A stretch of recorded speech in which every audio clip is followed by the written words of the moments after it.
नमस्कार दोस्तों, स्वागत है आपका अपना ही यूट्यूब चैनल टुडे एग्जाम पर। दोस्तों, जैसा कि आज है आपका 22 अगस्त 2023 और आज जो है आपका ईपीएफओ एसएससी का एग्ज़ाम था। सेकेंड शिफ्ट के एग्ज़ाम समाप्त हो गई है। सेकेंड शिफ्ट के एग्ज़ाम में जीके जीएस और कंप्यूटर के सेक्शन से जो भी प्रश्न पूछे गए सभी प्रश्न लगभग यहाँ पे ओरिजिनल वाली लेकर के आ गया हूँ। ये जो बच्चा प्रश्न भेजे हैं, जैसा कि आप यहाँ पे टेलीग्राम का कटिंग देख रहे होंगे, इनको बहुत बहुत धन्यवाद जिन्होंने पूरा क्वेश्चन जो है लगभग ऑप्शन सहित भेजे हैं। चलिए शुरू करते हैं आज का ये वीडियो। मैं आपको एक्स्ट्रा फैक्ट के साथ पढ़ाता हूँ। जैसे कि आप जानते हैं, इससे क्या होती है कि आने वाले एग्जाम्स में आपको जो है हेल्प मिल जाती है और इसकी हेल्प आप समझ में आ रहा होगा। चलिए दोस्तों शुरू कर लेते हैं। आज के सेकेंड शिफ्ट में क्या कुछ प्रश्न पूछे गए।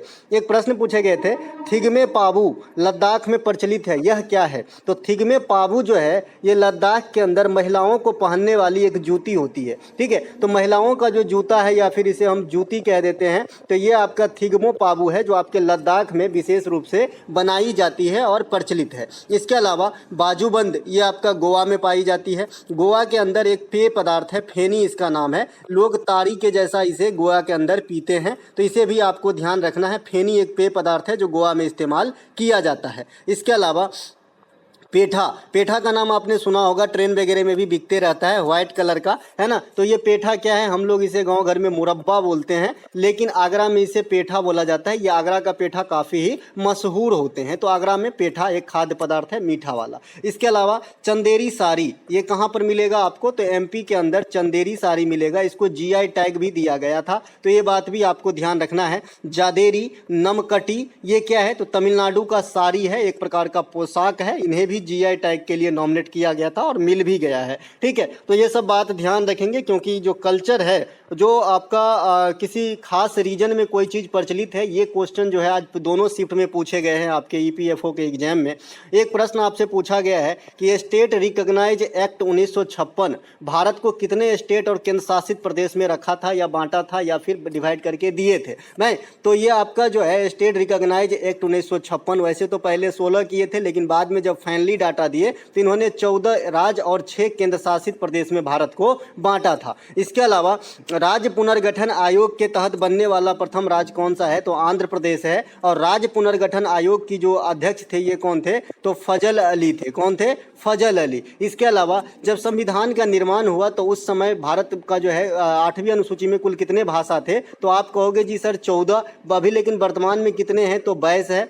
सबसे पहले आपको जो है सिंधी भाषा को संविधान संशोधन के द्वारा मिलाया गया था और वो संविधान संशोधन आपका 21वां था। बाद में आपका 3 भाषा को एक साथ, नेपाली, मणिपुरी और कोंकणी, उसके बाद 4 भाषा को फिर से जो है संविधान में अटैच किया गया, सबसे लास्ट में बोडो, संथाली, मैथिली और डोगरी। तो इस प्रकार से 22 भाषा हो गए हैं। इसके अलावा राज्य पुनर्गठन आयोग के लिए कमेटी का गठन करने के लिए जो जोर दिया है ना, ये जवाहरलाल नेहरू ने दिया था, तो ये बात भी आपको ध्यान रखना है। तो अगर आपसे कोई पूछे कि राज्य पुनर्गठन आयोग के लिए सबसे पहला स्टेप किसने लिया, तो मेरे ख्याल में जवाहरलाल नेहरू इसका राइट आंसर हो जाएगा, क्योंकि इन्होंने ही कमेटी को सिफारिश किया, फिर बाद में एक कमेटी का गठन करवाया, है ना, जिसके अध्यक्ष फजल अली थे। ठीक है, तो यही है राज्य पुनर्गठन आयोग। इनके अलावा आपसे पूछ लिया है कि एनडीए का मुख्यालय कहाँ है? नेशनल डिफेंस एकेडमी, हर आदमी का सपना होता है ना। तो ये आपका खड़गवासला पुणे में है, पूना महाराष्ट्र के अंदर है। इसके अलावा इसकी स्थापना 1954 ईस्वी में हुआ था। अब आपको नडमा का मुख्यालय पूछा जा सकता है, तो नडमा क्या है? नेशनल जो डिजास्टर मैनेजमेंट वाला जो है, ये आपका कहाँ पे है? तो दिल्ली के अंदर है। तो ये सब कुछ बातें हैं जो आपको ध्यान रखना है। डीआरडीओ की भी पूछे जा सकते हैं, ये भी रक्षा से संबंधित है, तो ये भी दिल्ली के अंदर ही है। डीआरडीओ की तो स्थापना भी पूछे जाते हैं भाई, तो 1958 में हुआ था, 1 जनवरी 1958 में। वर्तमान में समीर बी कामत जो है डीआरडीओ के चीफ हैं, तो इन्हें भी ध्यान रखेंगे। इसरो का भी पूछा जा सकता है, तो इसरो आपका बेंगलुरु में है। एस सोमनाथ साहब इसके चीफ हैं। 1969 में इसरो की स्थापना हुई थी इंदिरा गांधी के समय, 15 अगस्त को। इसके अलावा एनडीए जो है ये किस यूनिवर्सिटी से ताल्लुक रखते हैं? अगर आपसे कोई पूछ ले गलती से तो बता दीजिएगा जवाहरलाल नेहरू यूनिवर्सिटी से जो है ताल्लुक रखते हैं। अभी जवाहरलाल नेहरू यानी जेएनयू जो है, उनके जो है कुलाधिपति कौन है? तो आप बताएंगे शांति श्री धूलपुरी पंडित, है ना, शांति श्री धूलपुरी पंडित, इस प्रकार से नाम है इनका, है ना। ये ऐसे शख्स हैं जो इन्हीं यूनिवर्सिटी में अध्ययनरत भी रही और इन्हीं की अभी कुलाधिपति है। क्या गरिमा की बात है भाई। इसके अलावा IMA भारतीय सैन्य अकादमी जो है इनके आपका हेडक्वार्टर पूछ लिया है,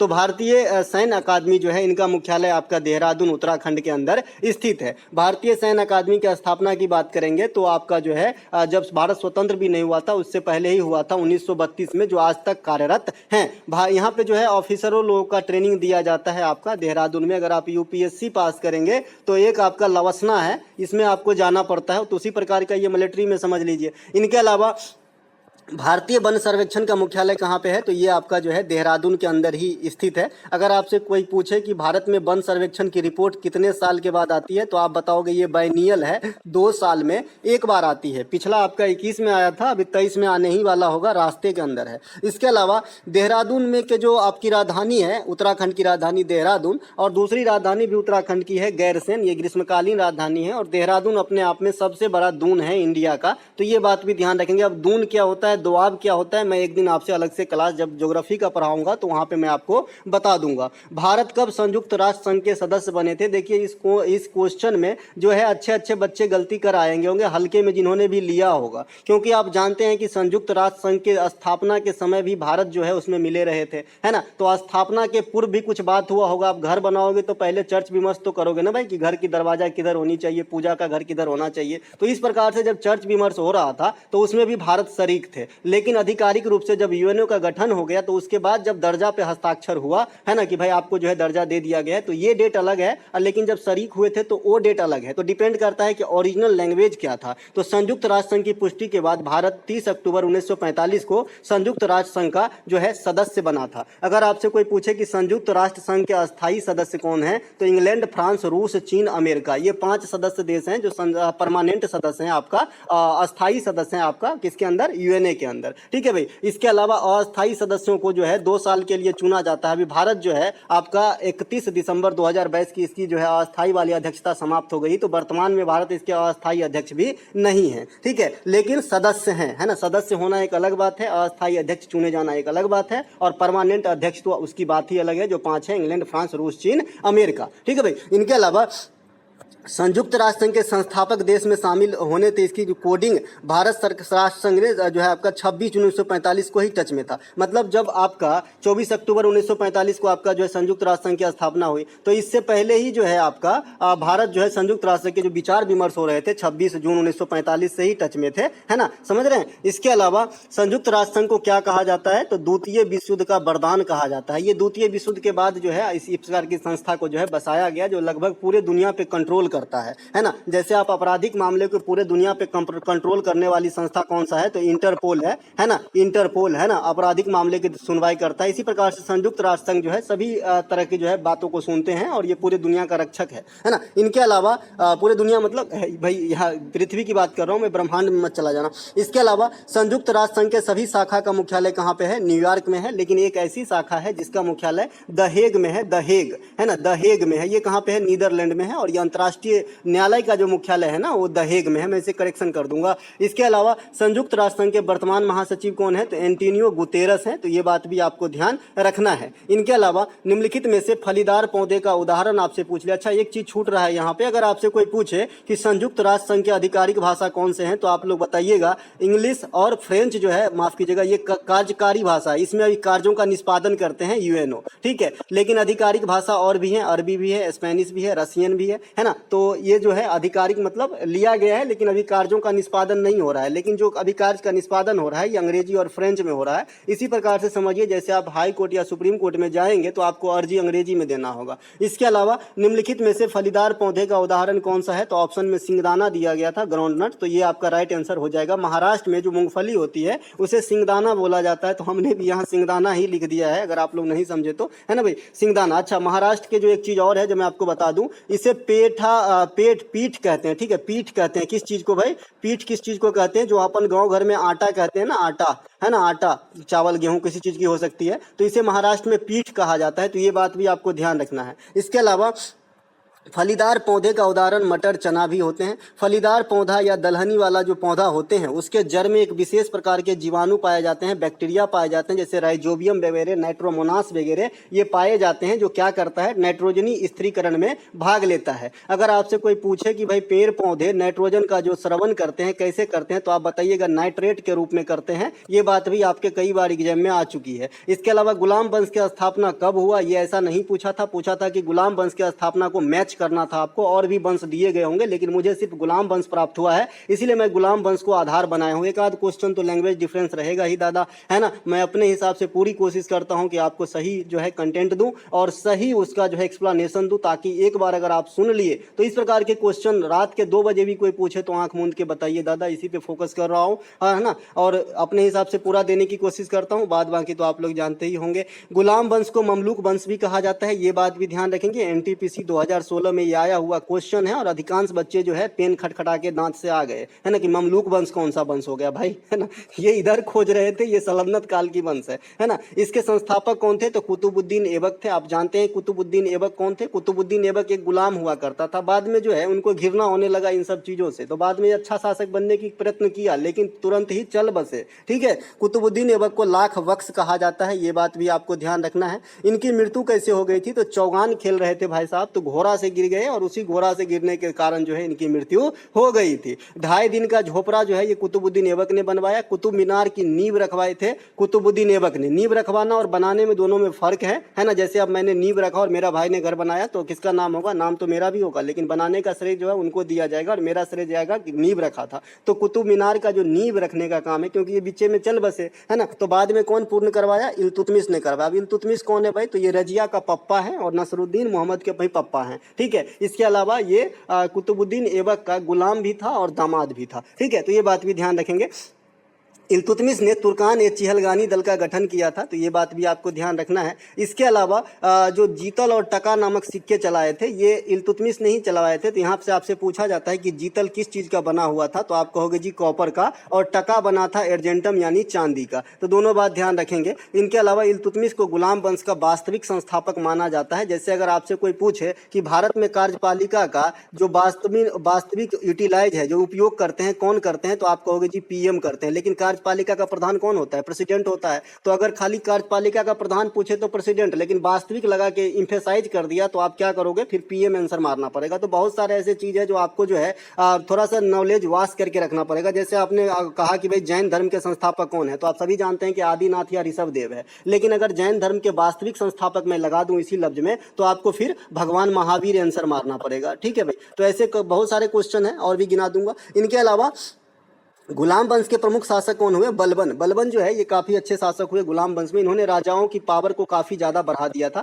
आपने सिजदा और पैबोस का नाम सुना होगा, जो आपका घुटना टेक के जो है माथा टेकना पड़ता था। तो ये सिजदा और पैबोस की जो प्रथा है, इन्होंने बलबन ने ही चलवाया था, जो इनके कोर्ट में लागू होते थे, ठीक है। इनके अलावा ये इसलिए चलाता था कि भाई लोग जो है अपनी ये न भूले कि राजा जो है हमारे सामने छोटा है, तो अमीरों पर ये ज्यादा लागू करता था। अमीरों को जो है अपनी श्रेष्ठता साबित करते थे अमीरों के सामने, बलबन, ठीक है। बलबन ने नवरोज त्योहार की स्थापना करवाया। नवरोज जो है ये पारसी धर्म का त्योहार है, जिन्होंने बलबन ने चलवाया था। इसके अलावा सायरा बानो का आपसे केस पूछ लिया है कि किससे रिलेटेड था, तो सायरा बानो का केस जो है ये 3 तलाक से रिलेटेड था। हालांकि ये सायरा बानो ही नहीं, ये तो नाम जो बढ़ चढ़ के जो आप जैसे पिटीशन दोगे तो आपका ही नाम होगा। बाद बाकी इसमें बहुत सारे लोग इंडल्ज थे, तो ये 3 तलाक से भी संबंधित है सायरा बानो का केस। अब लोग बताइएगा कि ऑप्शन में था कि नहीं। सायरा बानो की केस की सुनवाई 5 सदस्यीय एक बेंच ने किया था, है ना। इस बेंच में 3-2 के अनुपात में जो है रिजल्ट आई, तो 3 वाले का पलड़ा भारी रहेगा, तो 3 वाले का पलड़ा जो है सायरा बानो के पक्ष में गया था। इसके अलावा पिट्ठा झारखंड में क्या है, मैं बताया ना, ये खान पान और जो भी ट्रेडिशनल चीज है इनसे काफी क्वेश्चन आ रहे हैं आपके ईपीएफओ के अंदर। तो पिट्ठा झारखंड में एक खाद्य पदार्थ होता है। अब कैसे बनाया जाता है इसके बारे में तो ज्यादा जानकारी नहीं है,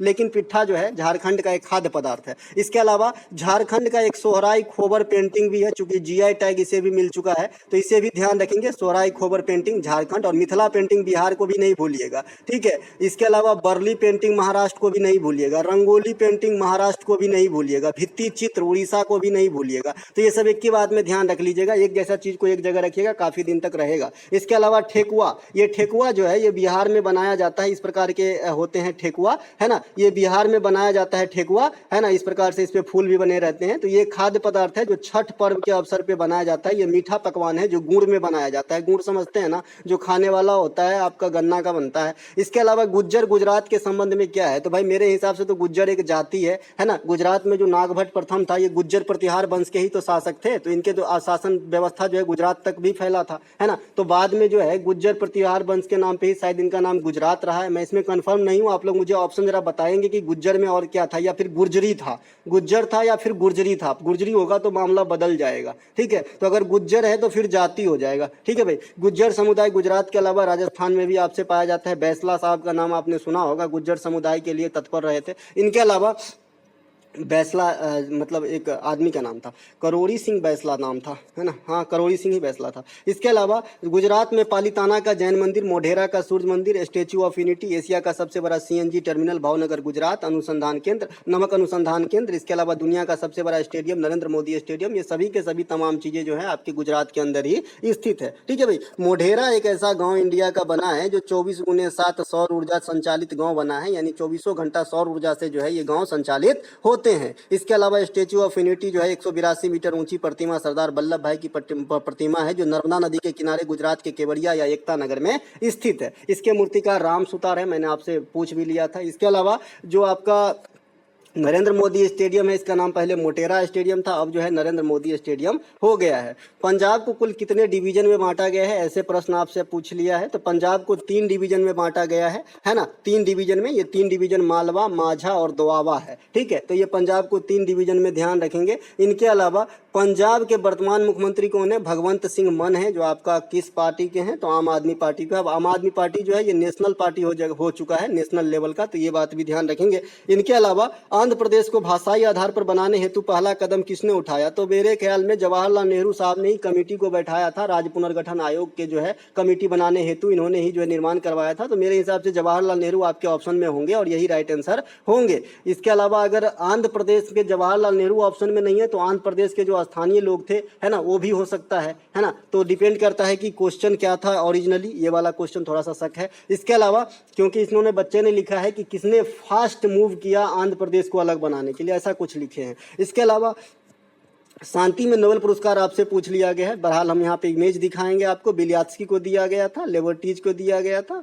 है ना, 2 संस्था और एक बिलियात्स्की को दिया गया था। दिन में भी ये बात कर लिए थे हम। फिलहाल मैं फिर से नोबेल पुरस्कार को थोड़ा सा वास कर दूं ताकि आने वाले किसी भी एग्जाम में अगर स्टैटिक्स फॉर्म में नोबेल पुरस्कार से क्वेश्चन आता है तो आपको एक भी नहीं छूटना चाहिए। नोबेल पुरस्कार की शुरुआत 1901 में हुआ था। 1901 के अंदर ही डिगबोई में भारत में पहली बार तेल पेट्रोलियम की खोज हुई थी। इसके अलावा वर्तमान में नोबेल पुरस्कार 6 क्षेत्रों में दिया जाता है। जब चालू हुआ तब 5 क्षेत्र में, बाद में 1968 के पेशकश 1969 में पहला नोबेल पुरस्कार इकोनॉमिक्स में दिया गया, तब से लेकर आज तक 6 क्षेत्रों में दिया जाता है। नोबेल के जो 5 क्षेत्र है वहां की पुरस्कार स्वीडन के सरकार देती है, लेकिन शांति की जो पुरस्कार है ये नॉर्वे की राजधानी ओस्लो में नॉर्वेजियन नोबेल कमेटी के द्वारा दिया जाता है। नोबेल के जो है अल्फ्रेड नोबेल के नाम पे दिया जाता है, जो डायनामाइट के आविष्कारक थे। अर्थशास्त्र में नोबेल पुरस्कार की शुरुआत जो है स्वीडन की सेंट्रल बैंक यानी स्वीडन की केंद्रीय बैंक के द्वारा स्थापना किया गया था। इसके अलावा भारत के लिए पहला नोबेल पुरस्कार विजेता जो है 1913 में रविंद्रनाथ टैगोर साहब हैं, तो ये बात भी ध्यान रखेंगे। गीतांजलि के राइट के लिए इन्हें दिया गया था। बाद में फिर 1930 में सीवी रमन साहब को दिया गया। 1969 में हरगोविंद खुराना को डीएनए के संश्लेषण करने के लिए दिया गया। फिर चंद्रशेखर साहब को दिया गया, कैलाश सत्यार्थी को दिया गया, वेंकट रमन साहब को दिया गया, बनर्जी साहब को दिया गया, है ना। तो ये सब जो है भारत के नोबेल लॉरिएट है, तो इन्हें भी ध्यान रखेंगे। अब बात आता है करेंट वाला, तो यहाँ पे मैंने 3 ही बताया। एक तो पीस का आपका पूछेगा, लिटरेचर का और आपका चिकित्सा का पूछेगा। लिटरेचर का यहाँ पे पूछ लिया गया है, तो ये आपका मेमोरियल को दिया गया है, सिविल लिबर्टीज को दिया गया है और एलियन बिलियात्स्की को दिया गया है। लिटरेचर में, है ना, एनी एर्नॉक्स को दिया गया है और चिकित्सा में स्वांतो पावो को दिया गया है। पहले वाले शिफ्ट में केमिस्ट्री का नोबेल पूछा गया था, ये तीनों चेहरा दिया गया था और एक अन्य दिए गए थे, तो आपको चुनना था कि किसको केमिस्ट्री का नहीं मिला है। तो नोबेल पुरस्कार काफी इंपॉर्टेंट है, जरा देख लीजिएगा एक बार अगर एग्जाम देने वाले हैं तो। इसके अलावा आपसे पूछा गया है कि पैरा स्विमिंग के अंदर अर्जुन पुरस्कार 2022 से किसे सम्मानित किया गया है। तो पाटिल साहब को दिए गए हैं, आपके सामने ये ऑप्शन दिख रहे होंगे, है ना। ऐसे अर्जुन पुरस्कार 2022 के लिए जो है 25 खिलाड़ी को दिया गया है। तो ये 25 को थोड़ा बहुत जरूर ध्यान रखें, जो ज़्यादा नामचीन चेहरा नहीं हो ऐसे क्वेश्चन जरूर याद रखें, क्योंकि ऐसे क्वेश्चन आपके एग्जाम में आते हैं। बहुत फेमस लोग का नहीं पूछा जाएगा, ठीक है। श्री सुजा अकुला टेबल टेनिस में दिया गया है। विकास ठाकुर भारोत्तोलन से संबंधित है, इन्हें दिया गया है। श्री अंशु कुश्ती से, इसके अलावा सुश्री सरिता कुश्ती से, श्री प्रवीण वुसु से। वुसु खेल होता है एक, और विशु त्योहार होता है केरल का। इसके अलावा एक मलखंभ भी खेल होता है, ये बात भी ध्यान रखेंगे, मध्य प्रदेश वगैरह में काफी होते हैं। सुश्री मानसी गिरीश चंद्र जोशी पैरा बैडमिंटन से। श्री तरुण ढिल्लो को पैरा बैडमिंटन में ही मिला है। श्री स्वप्नल संजय पाटिल साहब को जो है पैरा तैराकी में, यही क्वेश्चन आपसे पूछा गया है, ठीक है। तो इन्हें भी ध्यान रखेंगे। इनके अलावा जो आपका डिफ वाला जो आपका डिफ बैडमिंटन है उसमें आपको मिला है श्री जर्लिन अनिका जे को, तो इन्हें भी ध्यान रखेंगे। इनके अलावा अर्जुन पुरस्कार की शुरुआत कब होती है, तो 1961 में होती है। 2022 में यह 25 खिलाड़ियों को दिया गया। मेजर ध्यानचंद पुरस्कार की शुरुआत 1991 में राजीव गांधी खेल रत्न पुरस्कार के नाम से हुआ था, बाद में इसका नाम बदल दिया गया। अब जो है ये मेजर ध्यानचंद पुरस्कार के नाम पे मिलते हैं। तो 2022 के लिए शरद कमल को इकलौता खिलाड़ी को दिया गया है जो टेबल टेनिस खेलते हैं, और कॉमनवेल्थ गेम 2023 में 4 पदक जीत लिए थे इकलौते। इसके अलावा द्रोणाचार्य पुरस्कार भी खेल की पुरस्कार है इंडिया के अंदर। ये आपको सिर्फ कोच को दिया जाता है, 1985 से स्टार्ट हुआ था। और एक याद रखिएगा, जो जवाहर लाड है उनको दिया गया है क्रिकेट के अंदर द्रोणाचार्य पुरस्कार, इस वाला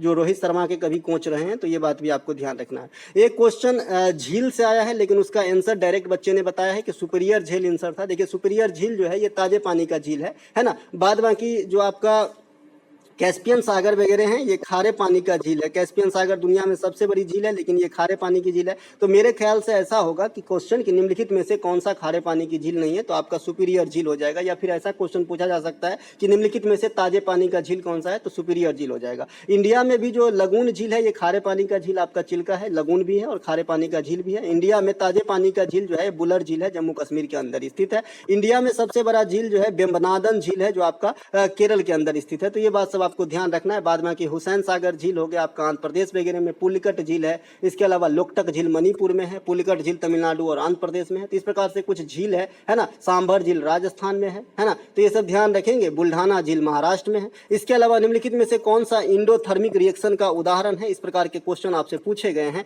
इंडोथर्मिक और एक्सोथर्मिक ये दो प्रकार के रिएक्शन होते हैं थर्म के रिलेशन में, यानी हीट के रिलेशन में। इसके अलावा ऑक्सीकरण और आपका अवकरण भी रिएक्शन होता है ना। उदासीन अभिक्रिया भी होता है ना। इंटरचेंज वाला अभिक्रिया भी होता है। तो डिपेंड करता है कि आपको सबकी फार्मूला अगर याद है तो आप इजी वे में डिसाइड कर पाएंगे कि कौन सा आंसर सही होगा। ऐसी अभिक्रिया जिसमें उष्मा की आवश्यकता होती है इसे इंडोथर्मिक कहते हैं, और जिसमें उष्मा निकलती है इसे एक्सोथर्मिक कहते हैं, ठीक है। तो यहाँ पे आपके सामने मैं एक अपने हिसाब से एग्जाम्पल लिख लिया हूँ ताकि मैं आपको बढ़िया से समझा सकूँ। जब आप कैल्शियम कार्बोनेट को हीट डालेंगे, गर्म करेंगे, यानी संगमरमर वगैरह को कैल्शियम कार्बोनेट ही कहते हैं, या फिर ऐसे आप पत्थर भी कह देते हैं, कोई दिक्कत नहीं, मार्बल कह देते हैं, है ना। तो ये इसे कैल्शियम कार्बोनेट कहते हैं। जब इसे गर्म करेंगे तो कैल्शियम ऑक्साइड बन जाता है, यानी चूना बन जाता है ना। और CO2 गैस आपका मुक्त होता है। तो ये समीकरण भी आपके लिए काफी काम के हैं समझने के लिए, कि जब भी आप कैल्शियम कार्बोनेट को गर्म करोगे तो कैल्शियम ऑक्साइड और कार्बन डाइऑक्साइड गैस जो है बाहर निकलेगा और कैल्शियम ऑक्साइड प्रोडक्ट बनेगा। एक्सोथर्मिक क्या होता है कि जब आप कैल्शियम ऑक्साइड, यानी इसे जिंदा चूना कहते हैं, कली चूना कहते हैं, या फिर जिंदा चूना कहते हैं, क्विक लाइम कहते हैं,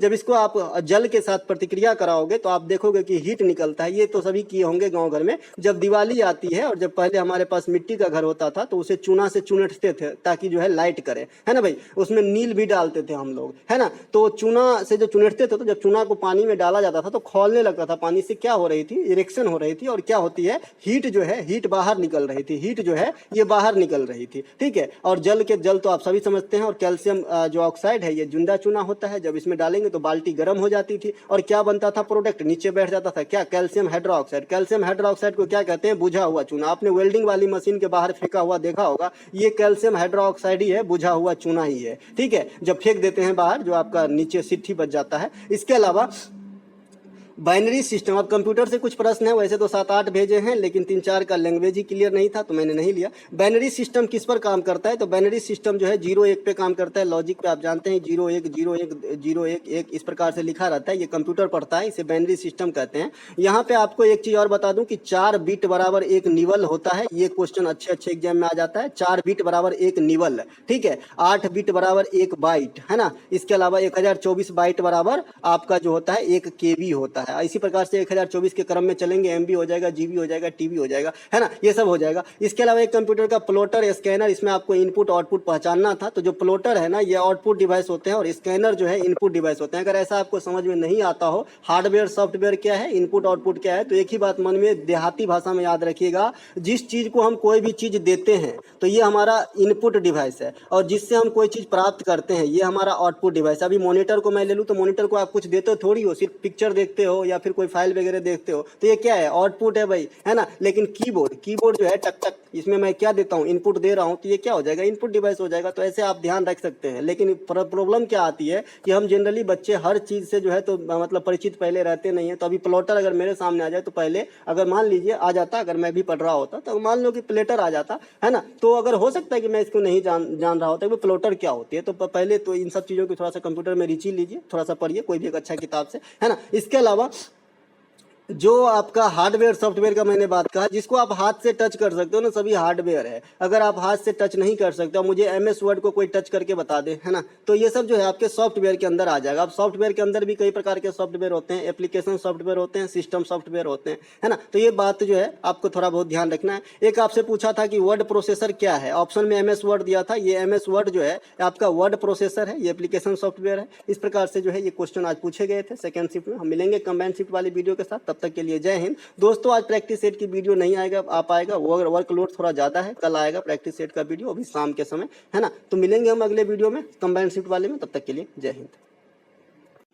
नमस्कार दोस्तों, स्वागत है आपका अपना ही यूट्यूब चैनल टुडे एग्जाम पर। दोस्तों जैसा कि आज है आपका 22 अगस्त 2023 और आज जो है आपका ईपीएफओ एसएससी का एग्जाम था। फर्स्ट शिफ्ट की एग्जाम समाप्त हो गई है। फर्स्ट शिफ्ट के एग्जाम में जीके जीएस के सेक्शन से जो भी प्रश्न पूछे गए सभी 100% ओरिजिनल प्रश्नों के साथ उपलब्ध हो गया हूं।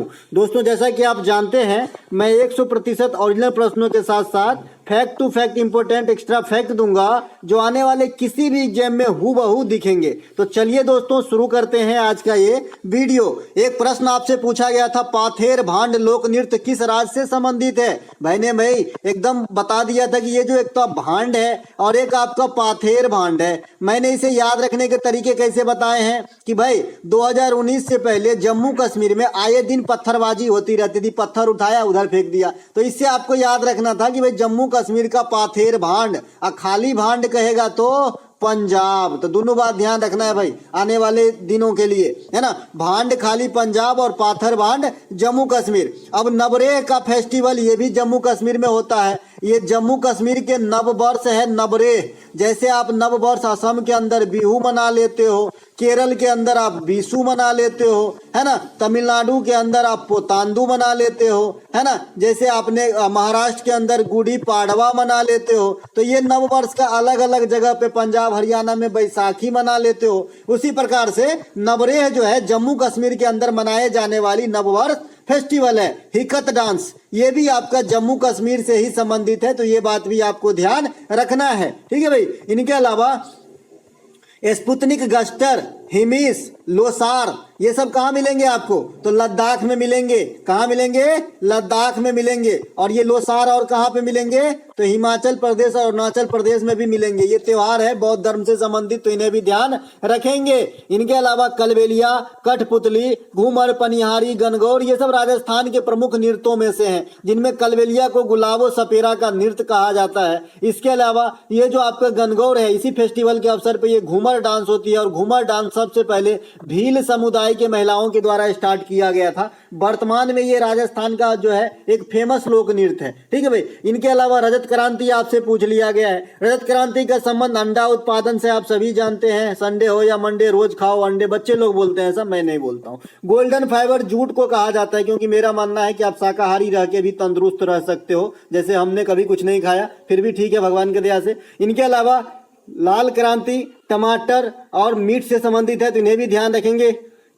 इनके अलावा जो है आपका हरित क्रांति, हरित क्रांति जो है ये सबसे ज्यादा इफेक्ट डालने वाला जो है आपका क्रांति है ना। हरित क्रांति जो है किसी एक पार्टिकुलर चीज पे लागू नहीं होता है। इनमें अगर बात आए कि ये किस पे लागू होता है, तो आपको अगर खाद्यान्नों पर, खाद्यान्न क्या होता है भाई, जो खाने वाली फसल है हमारी, मतलब खाने वाले तो वैसे सभी फसल होते हैं जनरली, लेकिन जो भोजन के रूप में इस्तेमाल करते हैं, मतलब नाश्ता बेरहटिया के रूप में नहीं, मुख्य भोजन के रूप में। जैसे गेहूं, चावल, तो हरित क्रांति सबसे अधिक आपका गेहूं पर असर डाला था। और हरित क्रांति इंडिया में सबसे पहले 1967 में पंजाब में आया था, और इंडिया में लाने का श्रेय है ना MS स्वामीनाथन साहब को दिया जाता है। ध्यान रखेंगे, विश्व स्तर पे हरित क्रांति के जनक डॉक्टर नॉर्मन बोरलेज है। उसी प्रकार से कल आपके इसी एग्जाम में श्वेत क्रांति पूछा गया था। श्वेत क्रांति को ऑपरेशन जो है, ऑपरेशन फ्लड बोला जाता है। फ्लड मतलब बाढ़ होता है भाई, तो है ना, तो दुग्ध उत्पादन से संबंधित है। बर्गिज कुरियन जो है श्वेत क्रांति के सूत्रधार थे, तो ये बात भी ध्यान रखेंगे। इनके अलावा राज तरंगनी के लेखक पूछे, बताइए कोई क्वेश्चन है जी, राज तरंगनी के लेखक पूछ रहे हो।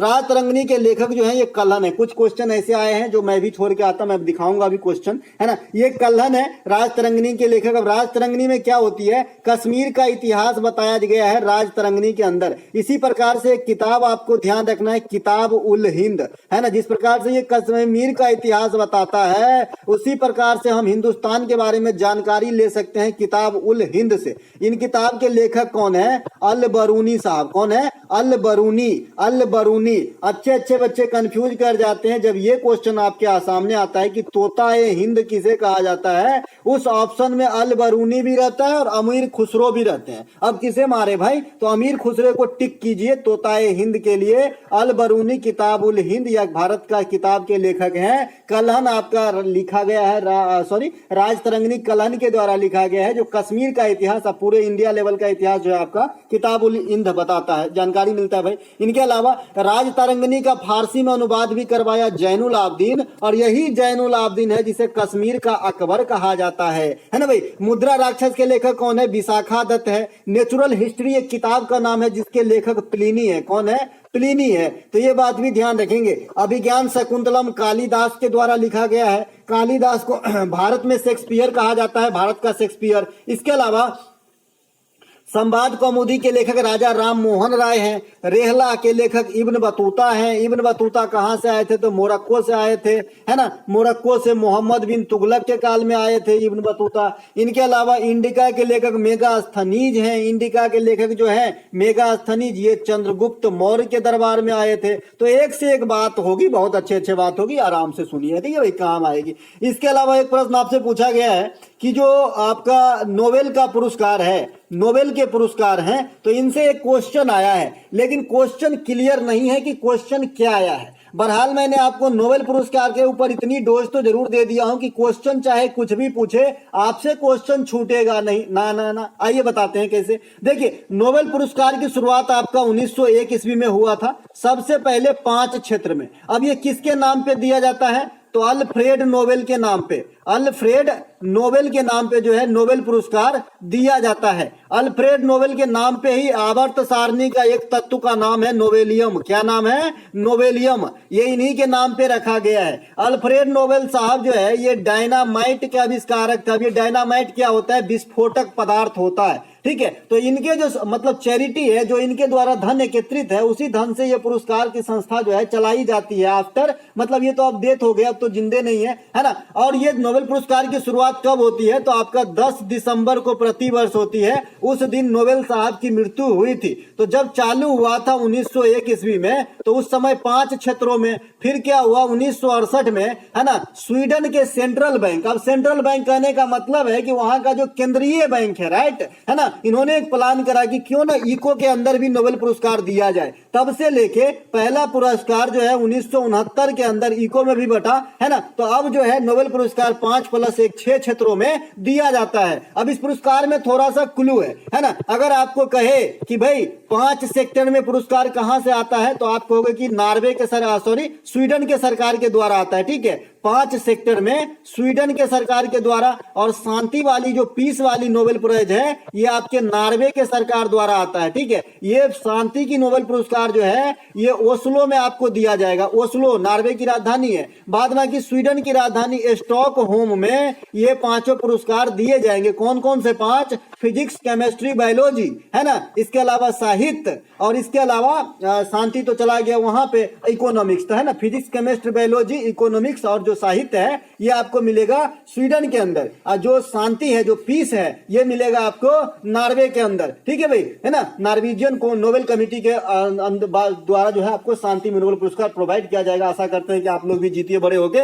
इनके अलावा भैया जो आपका ये 2022 के नोबेल लॉरिएट हैं, आपके सामने दिख रहा है। फिजिक्स में 3 आदमी, ये नहीं पूछा गया होगा। केमिस्ट्री में 3 आदमी, ये भी नहीं पूछा गया होगा। इकोनॉमिक्स में 3 आदमी, ये भी नहीं पूछा गया होगा। 100% वाली बात बोलता हूँ भाई, बहुत दिन बिताए हमने, अब तो बूढ़े बाल पाक गए मेरे, है ना। अगर ये तीनों पूछते हैं ना तो क्या होता है कि एक ऑप्शन ही होता है कि इनमें से सभी को, इनमें से सभी को, तो काफी इजी हो जाता है बच्चे के लिए, इसीलिए ये नहीं पूछता है। ठीक है, अब देखिए जो अकेला मिला है ना, ये आपको ज्यादा पूछा जाता है। ठीक है, अब अकेले वाला आपके सामने है। एक तो साहित्य में, लिटरेचर में एनी एर्नॉक्स को मिला है, और आपका चिकित्सा में स्वांतो पावो को मिला है। 1000 दिन बताए हैं कि यही दोनों पूछेगा, है ना। अगर शांति में पूछेगा, शांति में भी इसलिए पूछा गया होगा कि ये जो बिलियात्स्की है, इस पे बहुत सारे चार्ज लगा दिए गए हैं, और पिछले बार के नोबेल के शांति पुरस्कार के विजेता भी है, और चार्ज भी लगा दिया है, तो मामला उल्टा हो गया है, चर्चा का विषय बना है। तो यहां से भी क्वेश्चन आपसे बिलियात्स्की को पूछ लिया गया होगा, शांति वाला। ठीक है, तो शांति वाला एगो बिलियात्स्की को मिला,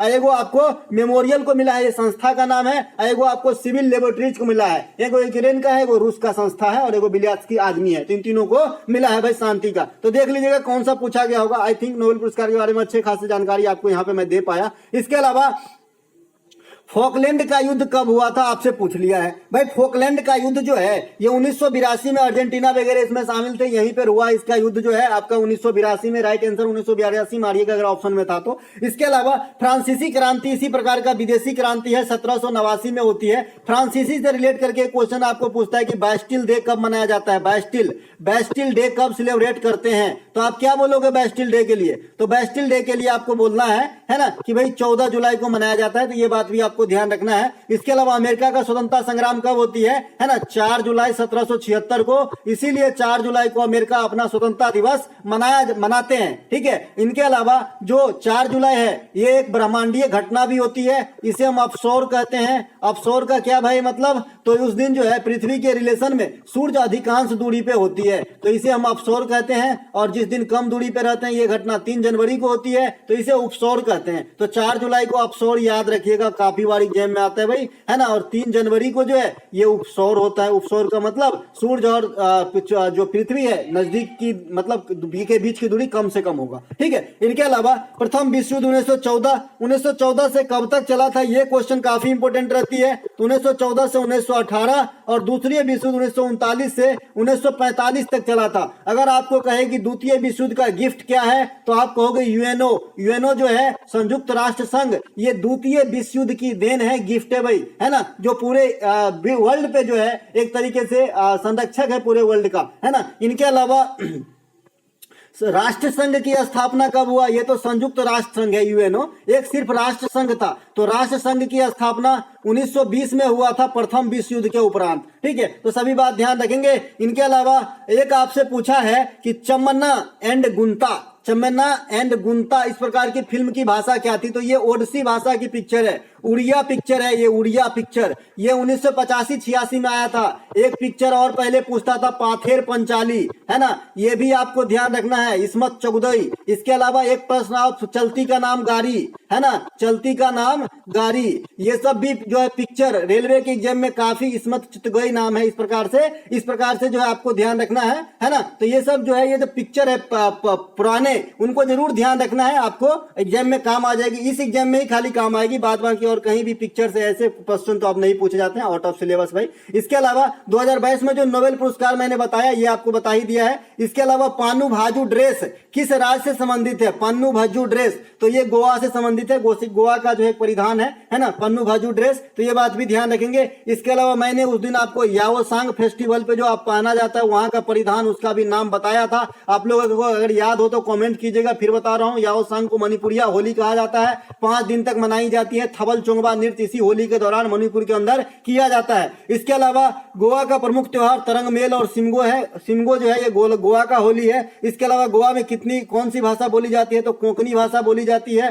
गोवा कोंकण तट के सहारे है, सभी तटीय राज्यों में सबसे छोटा तट रेखा वाली राज्य है, गोवा पश्चिमी तट के सहारे है, ये बात भी आपको ध्यान रखना है। इसके अलावा आपसे पूछा गया है कि घरेलू परिपथ में कितनी वोल्ट की विद्युत सप्लाई आती है। बच्चे बोल रहे हैं 220 ऑप्शन में नहीं था, तो है ना, तो 230 होगा ऑप्शन में। प्लस माइनस 10 चलता है भाई, प्लस माइनस 10 चलता है। कोई भी जो इलेक्ट्रिसिटी की धारा है कभी भी कांस्टेंट नहीं हो सकता, कभी भी कांस्टेंट नहीं होता है ना। मैंने फ्रैक्शन ऑफ सेकंड में कुछ ना कुछ उतार चढ़ाव होती ही रहती है, बिकॉज ये भाई इलेक्ट्रॉन की गमन है, ये तो आप भी जानते हो, दुनिया जानता है, पूरे सृष्टि जानता है ना। तो ये कांस्टेंट कैसे हो सकता है? 100% कांस्टेंट जो है कुछ ना कुछ अंदर चलती रहती है, हो सकती है कि हमारा मीटर उसे मेजर न कर पाए, ठीक है। तो ये प्लस माइनस 10 चलता है इसके अंदर, तो 220 नहीं है तो 230 हो सकता है भाई इसके, है ना। इसके अलावा घरेलू परिपथ में कौन सी धारा रन करता है, तो आप कहोगे अल्टरनेटिव करंट रन करता है, यानी प्रत्यावर्ती धारा बोलते हैं इसे। प्रत्यावर्ती धारा और दिष्ट धारा दो प्रकार के धाराएं होते हैं हमारे। प्रत्यावर्ती धारा के कहने का मतलब है कि एक धारा अगर इस दिशा में इतने देर यानी 2 सेकंड तक फॉलो हुआ है तो इतने ही दूर तक ये विपरीत दिशा में भी फॉलो होगा, इसे प्रत्यावर्ती धारा कहते हैं। और दिष्ट धारा जो है हमेशा एक ही दिशा में फॉलो होती है, तो ये बात भी आपको ध्यान रखना है। कई बार एग्जाम में, रेलवे वगैरह की एग्जाम में क्वेश्चन बन जाते हैं कि जो डायोड होता है, डायोड, तो क्या डायोड देखिए एक वायर है, तो वायर का सप्लाई आप इधर से दीजिए चाहे इधर से दीजिए, है ना, पास होगा। इधर भी हमने कोई करंट लगाया तो इधर आपको मिलेगा, चाहे मैंने इधर लगा दिया तो इधर मिलेगा। लेकिन डायोड में इसका विपरीत है। डायोड आपने देखा होगा इस प्रकार से बना रहता है, रेडियो वगैरह में लगा रहता है डायोड। ये क्या होता है, ये एक रास्ते को ब्लॉक करता है। एक ही तरीके से आप सप्लाई दे सकते हो, एक ही साइड से आप सप्लाई दे सकते हो, दूसरे साइड से नहीं दिया जाता है। इस प्रकार का आपने डायोड कई सारे चीज में देखे होंगे भाई, छोटे छोटे मोबाइल भी ठीक करते हैं ना, उसमें जो ऐसा मतलब चीटी के जैसा जो डिजाइन बना रहता है ना, छोटी छोटी, ये डायोड है। इनके अलावा दिष्ट धारा और प्रत्यावर्ती धारा में बता ही दिया। अच्छा, सबसे इंपॉर्टेंट यह है कि दिष्ट धारा को आप किस चीज से बदलते हैं और प्रत्यावर्ती धारा को आप किस चीज से बदलते हैं। तो दिष्ट धारा जो है इसे हम डायरेक्ट करंट को अल्टरनेटिव करंट में बदलना हो तो हम इस्तेमाल कर लेते हैं रेक्टिफायर। कहाँ गए भाई? दिष्ट धारा को प्रत्यावर्ती धारा में, अच्छा दिष्ट धारा को प्रत्यावर्ती धारा में बदलना है ना, डायरेक्ट करंट को अल्टरनेटिव में, तो इन्वर्टर का इस्तेमाल कर लेते हैं। घर में जो आपके इन्वर्टर लगे हैं वहां पे 2 बैटरी लगा है, तो बैटरी कौन से धारा जनरेट करता है, तो आप कहोगे जी ये तो डीसी करता है ना। तो इसी डीसी को आप इन्वर्टर को देते हो, ये इन्वर्टर क्या करता है, पुनः एसी बना देता है, क्योंकि आपकी घरेलू परिपथ तो एसी पे चल रहा है, तो इसीलिए आपका घर का बिजली जाने के बाद भी पंखा बल्ब सब चलता रहता है, ठीक है भाई। तो आपका जो है इन्वर्टर क्या करता है, डीसी को एसी में बदलता है, और जब कभी आपको एसी को डीसी में बदलने की जरूरत पड़े तो आप रेक्टिफायर का इस्तेमाल करोगे। इसे हिंदी में दिष्टकारी कहा जाता है, ठीक है भाई।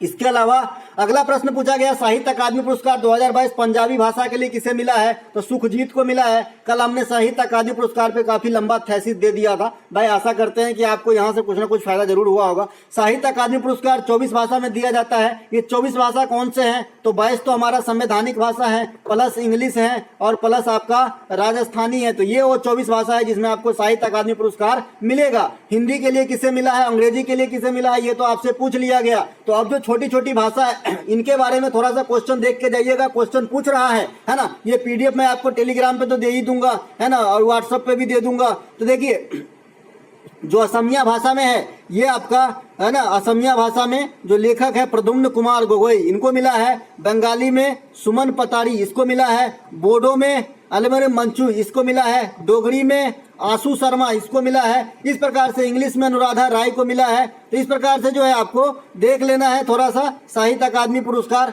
है ना। ये दूसरे साल का लिस्ट है क्या भाई, इंग्लिश में अनुराधा राय को मिलना है भाई, है ना। ये लिस्ट मैं चेंज कर दूंगा, ठीक है, ये लिस्ट चेंज कर दूंगा। फिलहाल आपको याद रखना है कि अनुराधा राय को इंग्लिश में मिला है, हिंदी में तुमरी के संत के लिए आपको बद्री नारायण को मिला है, पंजाबी में सुखजीत को मिला है। इस प्रकार से आपको ध्यान रखना है। ये लिस्ट मैं चेंज कर दूंगा, कोई दिक्कत नहीं है, हो जाता है कभी कभी भाई। इनके अलावा निम्नलिखित में से कौन सा मौलिक कर्तव्य नहीं है ना, तो मौलिक कर्तव्य नहीं है आपसे पूछा है। मैंने आपको बताया कि आजकल इससे काम नहीं चलता कि मौलिक कर्तव्य कब ऐड किया गया, किस समिति से किया गया, किस अमेंडमेंट से किया गया, कितने हैं, कहाँ रखे गए हैं। ये तो हो गई आपको एंट्री के लिए जानकारी। अगर आपको अंदर के सदस्य को भी जानना है तभी काम बनेगा भाई, है ना। तो मौलिक कर्तव्य सबसे पहले 42वां संविधान संशोधन 1976 के द्वारा 10 प्रकार के आए थे, लेकिन वर्तमान में 11 प्रकार के, 11वां जो है 2002 में लाया गया था 86वां संविधान संशोधन के द्वारा, शिक्षा वाला, ठीक है। तो ये हो गया, ये स्वर्ण सिंह समिति की अनुशंसा पे था, है ना। भाग 4 के ए में रखा गया है और आर्टिकल 51 के ए में रखा गया। अब 51 के ए के जो है 11 जो मौलिक कर्तव्य है इसके लिए अलग अलग स्थान जो है अलॉट किए गए हैं। आप यहाँ पे देख सकते हैं 51 के ए में भारतीय संविधान, राष्ट्रीय ध्वज, राष्ट्रीय गान का पालन करना, है ना। 51 के 1 के बी क्या कहता है कि भाई उस आदर्श वाक्यों को संजोना, जैसे सत्यमेव जयते, कैसे संजो रहे हैं हम, है ना भाई, है ना। इसी प्रकार से जो हमारे देश हित की आदर्श वाक्य है जिन्होंने हमें इस प्रकार की भावना देने के लिए प्रेरित किया, है ना, उसको हमको पालन करना है या फिर संजो के रखना है, आदर करना है। भारत की संप्रभुता, अखंडता और एकता, इनको बचा के रखना है, इनकी रक्षा करना है। 51(1) के सी में कहा जाता है। 51(1) के डी में कहा जाता है कि अगर देश सेवा में जरूरत पड़े तो देश सेवा देने के लिए हम तैयार रहेंगे। इसके अलावा 51 के 1 के ई में कहा जाता है ना, कि भाईचारे की भावना रखना, महिलाओं के प्रति आदरपूर्ण व्यवहार रखना, ये सब आपको कहां कहा जाता है? 51 के 1 के ई में कहा जाता है। 51 के 1 के एफ में क्या कहा जाता है कि जो हमारी मिलीजुली संस्कृति है, एक विरासत स्वरूप है, इसकी रक्षा करना, इसे बनाए रखना। इनके अलावा 51 के 1 के जी में क्या कहा जाता है कि जो वन्य जीव वगैरह हैं, यानी पर्यावरण की संरक्षण वगैरह हैं, इनकी रक्षा करना, इस प्रकार से। और जो लास्ट आपका हो जाएगा 51 के 1 का 11, उसमें आपको क्या कहेगा कि भाई 6 से 14 वर्ष तक के बच्चों के लिए उनके माता पिता का कर्तव्य है कि उनके लिए शिक्षा का अरेंजमेंट करेगा। इनके अलावा भाषाई आधार पर बनने वाला प्रथम राज्य आपसे पूछ लिया है, तो भाषाई आधार पर प्रथम राज्य कौन बने थे भाई? आंध्र प्रदेश। राज्य पुनर्गठन आयोग जो था उसका अध्यक्ष कौन था? तो जस्टिस फजल अली। 2000 में कौन कौन से राज्य बने थे? झारखंड, छत्तीसगढ़ और उत्तराखंड। 2014 में तेलंगाना जो है आंध्र प्रदेश से अलग होकर अंतिम राज्य है। हालांकि अंतिम बार जो विभाजन हुआ है ये आपका यूटी के अंदर हुआ है कि जम्मू कश्मीर को 2019 में लद्दाख और जम्मू कश्मीर नामक 2 यूटी में बांटा गया। बैकुरल किसकी मात्रक है आपसे पूछ लिया है, तो भाई बैकुरल रेडियो सक्रियता की मात्रक होती है। रेडियो सक्रियता की खोज हेनरी बैकुरल ने किया था। अगर आपसे कोई पूछे कि भाई इसे कैसे मापते हैं तो आप कहोगे गिंगर मूलर काउंटर से मापते हैं ना, गुंगर मूलर काउंटर से मापते हैं रेडियो सक्रिय को, तो इन्हें भी ध्यान रखेंगे। और एक आपका पूछा जाता है कि ओजोन परत को कैसे मापते हो, तो आप बताना भैया डाबसन इकाई में मापते हैं। कैसे मापते हैं? डाबसन इकाई में मापते हैं ओजोन लेयर को। ओजोन लेयर का सूत्र भी समझिए, O3 होता है। इनके अलावा जो रेडियो सक्रिय धातु है ये क्या होती है भाई कि जिनकी परमाणु क्रमांक हाई होती है ना, मान लीजिए कोई कटोरा युक्त एक धातु है, गोली है, ये धातु है जी, तो इनसे क्या होती है करण जो है, किरण जो है उत्सर्जित होने लगते हैं। तो रेडियो सक्रियता के दौरान 3 प्रकार के कण निकलते हैं, ठीक है। तो 3 प्रकार के कण थोड़ा सा और अच्छे समझा देते हैं। वेदन क्षमता भी समझ जाइएगा, है ना, थोड़ा सा वेदन क्षमता भी समझ जाइएगा। देखिए इसमें जो वेदन क्षमता है ना, अल्फा पॉजिटिव कण मतलब पॉजिटिव आवेश रखता है, बीटा निगेटिव रखता है और गामा कोई आवेश नहीं रखता है। तो जिसपे कम आवेश होता है ना गामा, ये सबसे अधिक वेदन क्षमता वाली है। जैसे मैंने सबसे लंबा इसको दिखाया है ना, इसके कम थोड़ा बीटा है, सबसे कम अल्फा है। तो अल्फा बीटा गामा कण निकलता है रेडियो सक्रियता में, अल्फा पे प्लस, बीटा पे निगेटिव और गामा पे कोई भी चार्ज नहीं होती है। मैडम क्यूरी ने रेडियम की खोज की थी, तो ये बात भी समझते, रेडियम का भी महंगा जो है, आप देखते हैं कि इसमें बिना अंधेरे में भी चमकेगा। आपने गिफ्ट कई बार लिया होगा भाई, है ना, हाँ जानते हैं, गिफ्ट लिए होंगे ना रेडियम वाला कि अंधेरे में रखे चमकेगा। इसके अलावा आसियान से एक प्रश्न आया था। देखिए आसियान में वैसे 10 सदस्य हैं, लेकिन 11वीं सदस्य जो है आपको इससे क्वेश्चन भी बन चुका था कि 11वीं सदस्य कौन जुड़ रहे हैं, है ना। तो इस प्रकार से जो भी स्टेटमेंट में क्वेश्चन आए होंगे, मैंने बता दिया था कि आसियान कौन है। तो आसियान जो है ये इंडिया के रिलेशन में ये वाली पार्ट के जो भी सदस्य देश हैं, मतलब देश है, तो ये आसियान के सदस्य देश हैं। जैसे इंडोनेशिया, थाईलैंड, आपका म्यांमार, सिंगापुर है ना, सिंगापुर, ये सब जो है इसमें आ जाएगा। हाँ सिंगापुर भी आ जाएगा यहाँ पे तो है ना, तो ये भी आ जाएगा। तो इस प्रकार से जो है आपका आसियान का सदस्य देश है। फिलीपींस भी आ जाएगा, फिलीपींस यहाँ पर है ना, तो ये भी आ जाएगा। तो ये सब जो है आसियान में सदस्य देश हैं। तो देख लीजिएगा क्या था ये क्वेश्चन। इसके अलावा इसके मुख्यालय पूछेगा तो जकार्ता में है, इंडोनेशिया के अंदर। हाइड्रोजन और ऑक्सीजन से संबंधित एक रिएक्शन आया है। अगर खाली रिएक्शन पूछा है तो आप हाइड्रोजन ऑक्सीजन से जल भी बना सकते हो भाई, है ना, जल भी बना सकते हो, H2O बना सकते हो, कोई दिक्कत नहीं है ना, इस प्रकार से। लेकिन अगर इससे पूछा गया होगा कि कौन सी अभिक्रिया में हाइड्रोजन का एडिशन होता है और ऑक्सीजन की रिमूवल होता है, तब कहानी बदल जाएगा, तब कहानी बदल जाएगा। मैंने आपको बता दिया है कि ऑक्सीडेशन और रिडक्शन क्या होता है, अवकरण और ऑक्सीकरण क्या होता है, ठीक है। तो ऑक्सीकरण क्या होता है भाई? ऑक्सीकरण क्या होता है? ऑक्सीकरण। और एक होता है जी आपका अवकरण उपचयन, है ना, अवकरण, है ना, तो उपचयन अपचयन, ऑक्सीकरण अवकरण। तो अवकरण जो है इसमें क्या होता है, इलेक्ट्रॉन ग्रहण किया जाता है, इलेक्ट्रॉन का जो है फायदा होता है, यानी इसे बॉक्स में कर देते हैं। और ऑक्सीकरण क्या होता है, इलेक्ट्रॉन जो है त्याग करता है, इलेक्ट्रॉन को भगाता है ना। लेकिन इस पे नहीं जाइएगा कि इलेक्ट्रॉन निगेटिव होता है, तो अगर मुझे मतलब फार्मूला जैसे पूछे, डिफिनेशन जैसे पूछे तो गलती कर देना। आप देखिए यहाँ पे आपने क्या सीखा कि ऑक्सीकरण में इलेक्ट्रॉन बाहर जाता है, इलेक्ट्रॉन का त्याग होता है, अवकरण में इलेक्ट्रॉन ग्रहण होता है। तो आपको कैसा लग रहा होगा कि इलेक्ट्रॉन तो निगेटिव कण है ना, तो भाई ऑक्सीजन निकलता होगा ऑक्सीकरण में, ऐसा नहीं कीजिएगा, ठीक है भाई। तो ऑक्सीकरण में जो है